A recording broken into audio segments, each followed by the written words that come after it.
नमस्कार दोस्तों, केकेबी न्यूज़ में आप सभी का बहुत स्वागत है। और आज हमारे साथ हैं सुनील कुमार सिंह जी, जो कि एमएलसी वाराणसी परिक्षेत्र से कांग्रेस के भावी प्रत्याशी भी हैं। तो वर्तमान में जो स्थितियां राजनीति की चल रही हैं, उस संदर्भ में हम इनके साथ कुछ चर्चा करेंगे। तो आपका बहुत बहुत स्वागत है हमारे चैनल में। धन्यवाद जी। इस समय राजनीति में स्थितियां बहुत उथल पुथल की चल रही हैं और कांग्रेस लगभग 13 वर्षों से सत्ता में धीरे धीरे गिरावट ही आ रही है और नई सीटें निकाल पाने के लिए कौन कहा है, उत्तर प्रदेश के अंदर तो लगभग साफ ही हो चुके हैं। तो इस पे आप क्या कहना चाहेंगे? ऐसा क्यों हो रहा है कि कांग्रेस दोबारा ग्रोथ नहीं कर पा रही है? क्या हाईकमान लेवल पे चीज़ें कमज़ोर हैं, या फिर मोदी की लहर के कारण ऐसा हो रहा है, या आपके एजेंडे उतने मजबूत नहीं हैं कि जनता आपके साथ जुड़ सके? ऐसा है कि एजेंडे हमारे कमज़ोर कभी नहीं रहे। जब वोट चोर गद्दी छोड़कर नारा चल रहा हो, जब चोरी वोट का किया जा रहा हो, तो कौन सा आप हमारी काबिलियत पर आप चलेंगे? हम बहुत काबिलियतदार हो, चोरी करके आप चुनाव जीतते हो तो कौन करेगा? किसकी जिम्मेदारी है? नहीं, जहाँ तक आप चोरी की बात कर रहे हैं कि वोट की चोरी हो रही है, वोट की चोरी तो लगभग सभी गवर्नमेंटों में हुई है। इसको आपने चोरी का नाम दे दिया है, मैं तो डकैती कहूँगा। एक समय हुआ करता था जब डायरेक्ट बूथ लूट लिए जाते थे। आपकी गवर्नमेंट भी उस समय रही है, केंद्र में भी रही है, प्रदेश में भी रही है। तो वोट चोरी तो मात्र मैं एक बहाना समझता हूँ। आप लोगों के द्वारा वोट चोरी के लिए तो तमाम तरह के जो है कि रैलियाँ निकाली जा रही हैं, देश भ्रमण किया जा रहा है, पर जनता के मुद्दे पे किसी ठोस चीज़ को लेके कोई रैली वगैरह कुछ नहीं होता। इस पर आप क्या कहेंगे? नहीं, आप इसी समझ लें, जनता के मुद्दे को जितना कांग्रेस ने किया, किसी ने किया उसके जो भी सब आज तक दिया कांग्रेस ने।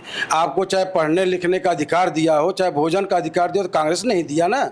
मैं सत्ता में रहते हुए उन्होंने क्या किया उस संदर्भ में आपसे बात नहीं कर रहा हूं। मैं यह जानना चाह रहा हूं, जब से आपके हाथ से सत्ता गई है, जनता के फेवर में आपने क्या किया? हमने जनता के फेवर में, हमें तो विपक्ष में रहने का मिला। विपक्ष का मतलब होता है कि जनता की समस्या को उजागर करना।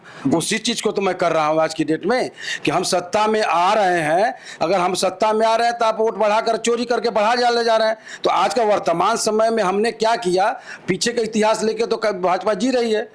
आज 13 साल में भाजपा ने क्या किया, ये तो कोई अधिकार नहीं किसी को बताने का कि भाजपा ने क्या किया। कुछ बता।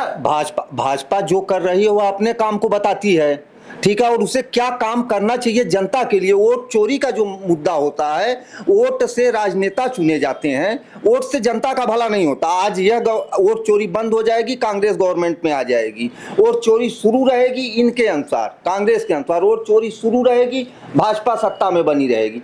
पर जनता के जो मुद्दे हैं, महंगाई का मुद्दा है, बेरोजगारी का मुद्दा है, इस पे आप लोग क्यों कुछ नहीं करते? महंगाई का मुद्दा हो चाहे बेरोजगारी का मुद्दा हो, ये हमारे उसमें मैनिफेस्टो में शुरू से डाला गया है। जब से सरकारें आई थी, हर बार तो कहा जाता है कि आपने 2 करोड़ प्रतिवर्ष नौकरी देने का वादा किया, कहाँ गया हो? जो इनके वादे थे वो वादे कहाँ गए? हमारा काम है उनको बताना।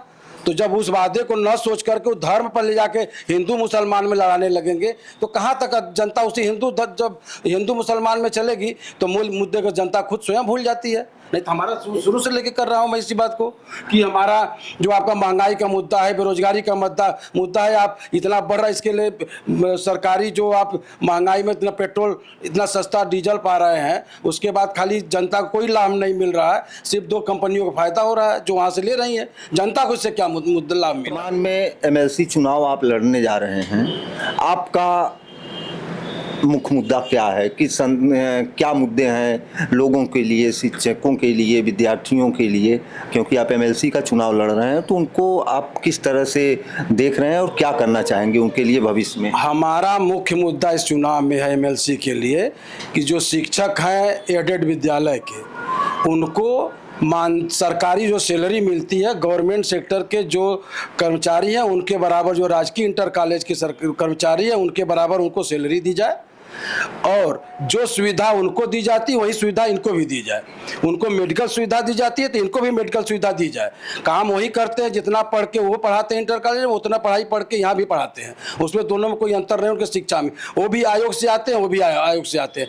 तो ये जो सरकार की द्विअर्थी नीति है, इसको समाप्त किया जाए, पहली चीज़। दूसरी चीज़, बेरोजगार वित्तीय जो वित्तविहीन इंटर कॉलेज हैं उनमें जो टीचर पढ़ाए जा रहे हैं उनको कम से कम सरकार 20,000 रुपया प्रतिमाह दे, जिससे कम से कम उनका रोजी रोजगार चल सके। ये हमारा मुख्य मुद्दा है। अब बेरोजगारी तो मुख्य मुद्दा ही है। तो आप लोगों ने देखा हमारे एमएलसी साहब जो हैं, जो भावी प्रत्याशी हैं एमएलसी पद के वाराणसी परिक्षेत्र से, इनका मुख्य मुद्दा बेरोजगारी है और शिक्षकों के साथ जो अत्याचार हो रहा है उसके संदर्भ में जो उनकी जो है कि मांगे हैं उसको पूरा करने के लिए भरसक प्रयास करेंगे। तो मैं भी यह चाहूँगा कि अच्छी मानसिकता के लोगों को मतदान करके उस पद तक पहुँचाया जाए। धन्यवाद, नमस्कार।